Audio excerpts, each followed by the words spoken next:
the bees working inside here. If you put your ear to them, it's still a bit cold, so they haven't quite got going yet. But the mics are usually pretty sensitive on these things. You never know. Cool. So that's just that tiny, tiny little opening. Yeah, just one opening. Tiny little the bees bees do a particularly good job at sealing off their sealing off any cavities. I mean, they don't sting, right? So they don't have the defense mechanisms that the honeybee has. But this is just an observation hive I usually use for you know, for the markets and what have you.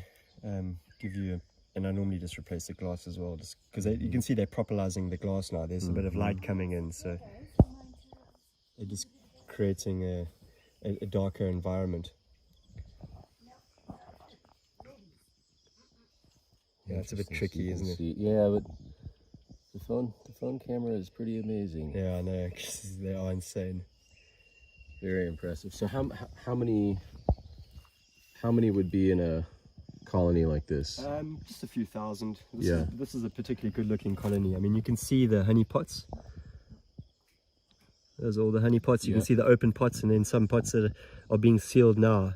Right. So these bees, they have a different mechanism when it comes to dehydrating the nectar that comes into the hive. And nectar is very high in moisture, right? Right. So they they actually take these little droplets onto their tongues and expose them to their fanning of their wings, and little by little they start putting the matured nectar that then becomes honey into these pots. But you can see the architecture is pretty insane. Yeah, it's, see how I can try to get the best. Oh, let me just open up another box and you can get right in there. Yeah. But yeah, so basically just honey on the extremities of the hive. This is the involucrum, this is the nest area, this is where the queen is. Okay. Inside here are layers of brood. Pollen very near too. This is all pollen pots. You can't really see, but yeah, if you look down there you can actually see the exposed pollen. Let's see. Yeah, it's a bit challenging, but there we go, right there. You can see pollen in this open pot. So pollen is that yellow mass. Yeah, exactly. Okay, so pollen is just for larvae development. It's a protein, and then again honey on the extremity of the hive. Yeah, you can see honey droplet underneath there. They've actually they're using the glass as the capping of the pot.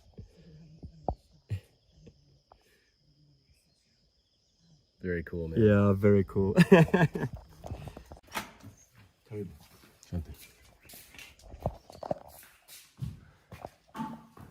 So honey room, fermenters. We just put our honey all through fermentation now. This is all fermented honey, ready to be packaged, and yeah, basically, so this is the where it all happens, really, bottling and stuff.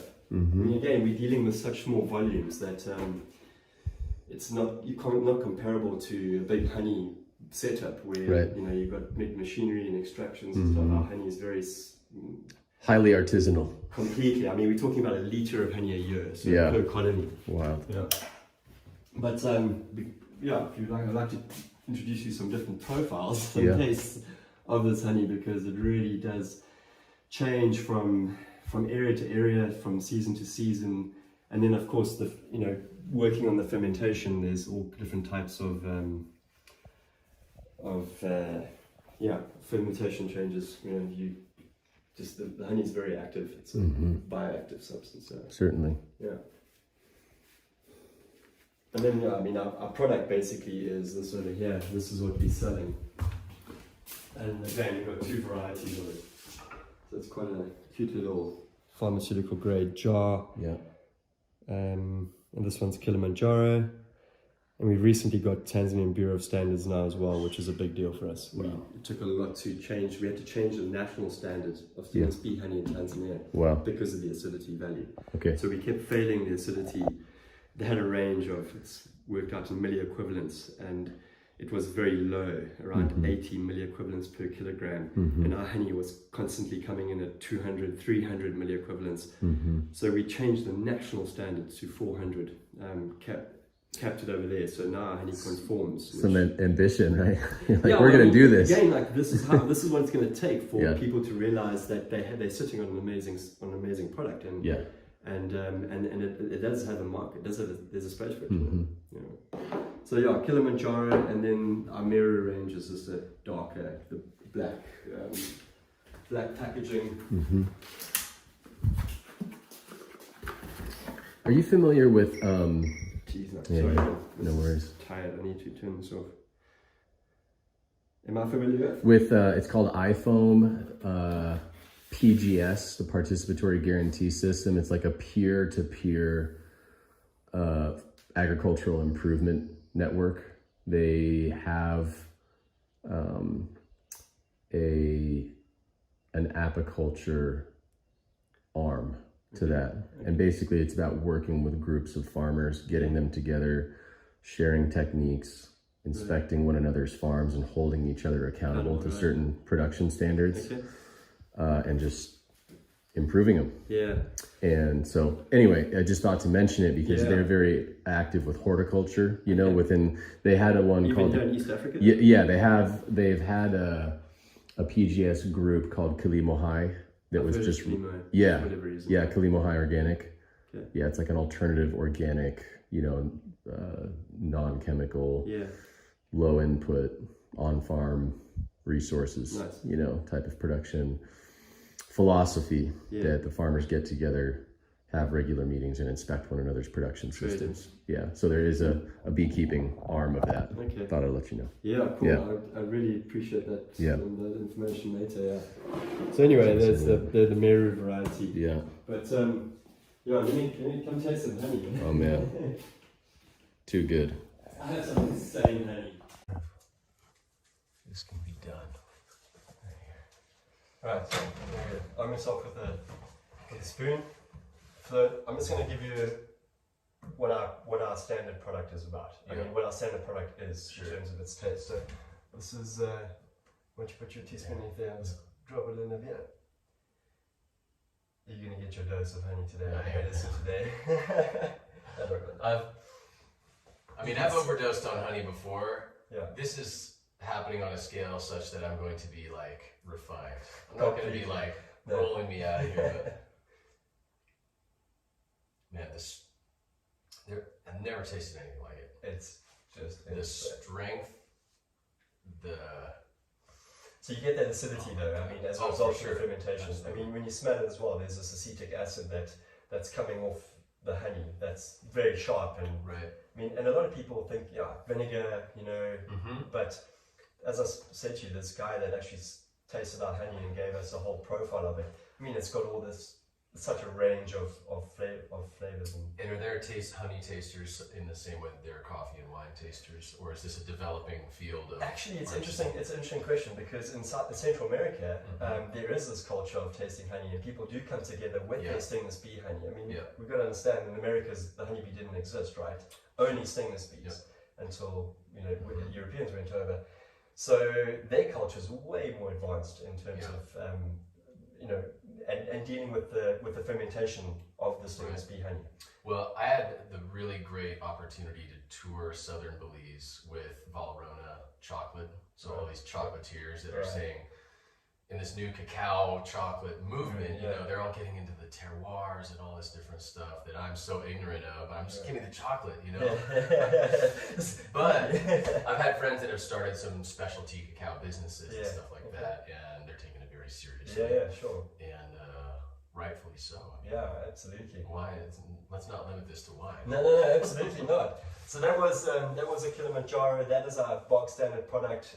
We harvest October, November, December of every year. We find pesticide residues coming into the honey if harvested during January, February, March. So our window is it's in the warmer seasons. It's before the rain season as well, the main rain season. So we had quite a bit of analysis done to the honey and specifically towards the pesticides side of things, and then also as I said, we had the honey DNA sequence, so we know what bacteria is on the honey. But that's just Kilimanjaro. That's what I'm packaging normally speaking. But like here's a 2019 Mary on a plastic bottle and all. But this stuff I opened it up yesterday because I shared some with Sarah last night, and it's just got its own craziness about it. So this is Mary. I'm deeply suffering here, people. This is terrible. Rescue me, please. Agroforested honey. Yeah. It's a lot darker. Yeah. Probably quite a bit of pollen inside of the honey as well. Right. But give that a go. Alright, let's see if this... Behold. This stuff is looking like motor oil. It's dark.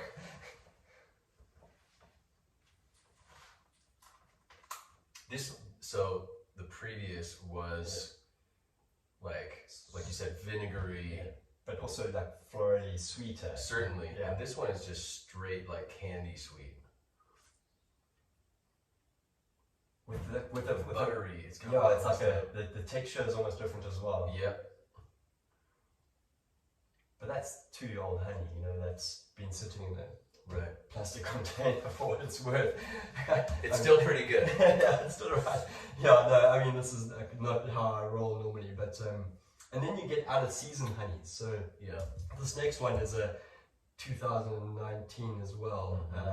Very loose. Again, you can see how liquid this honey is as a result of the amount of moisture within it. But this is a stable product. It's no longer fermenting. This one in particular is like more liqueur-y. There's something you can taste. You know, a little palate cleanser maybe. Yeah. This is about the most insane honey I have, I think. Yeah. Well, this whole idea of agritourism, culinary tourism. I'm not a person of means such that I eat at the fine restaurants, you know what I mean? But I've done lots and lots of different agroforest tours. You know, the one that I keep thinking of is again in Belize, where a Mayan guy, and they call them Mayan bees sometimes there. Yes. And walks us around and wasted the drops, but walks us around with the machete. You know, walks us through the agroforest, and you're just by the end you've tried a dozen things. Yeah, sure. You know? And then raw cacao straight from the pod, pineapples, passion fruit. It's just the guy who knows the forest up, down, inside out. Yeah, sure. But it's such, I mean, and by the end, everyone's just got this ear-to-ear smile. Right. Same with Zanzibar, spice tours and stuff like that. Yeah. Almost a bit lemony. Medicinal. Eh? I mean, when you know that almost cough syrupy type bit. It is like cough syrup, but it's the right kind. How's that? Unreal. How many? So I've been collecting honey since 2018 when I first started, you know, exploring stingless bee honey on Meru in particular. I've got honey that, this one goes back to November 2018. Yeah. Haven't cracked it open yet.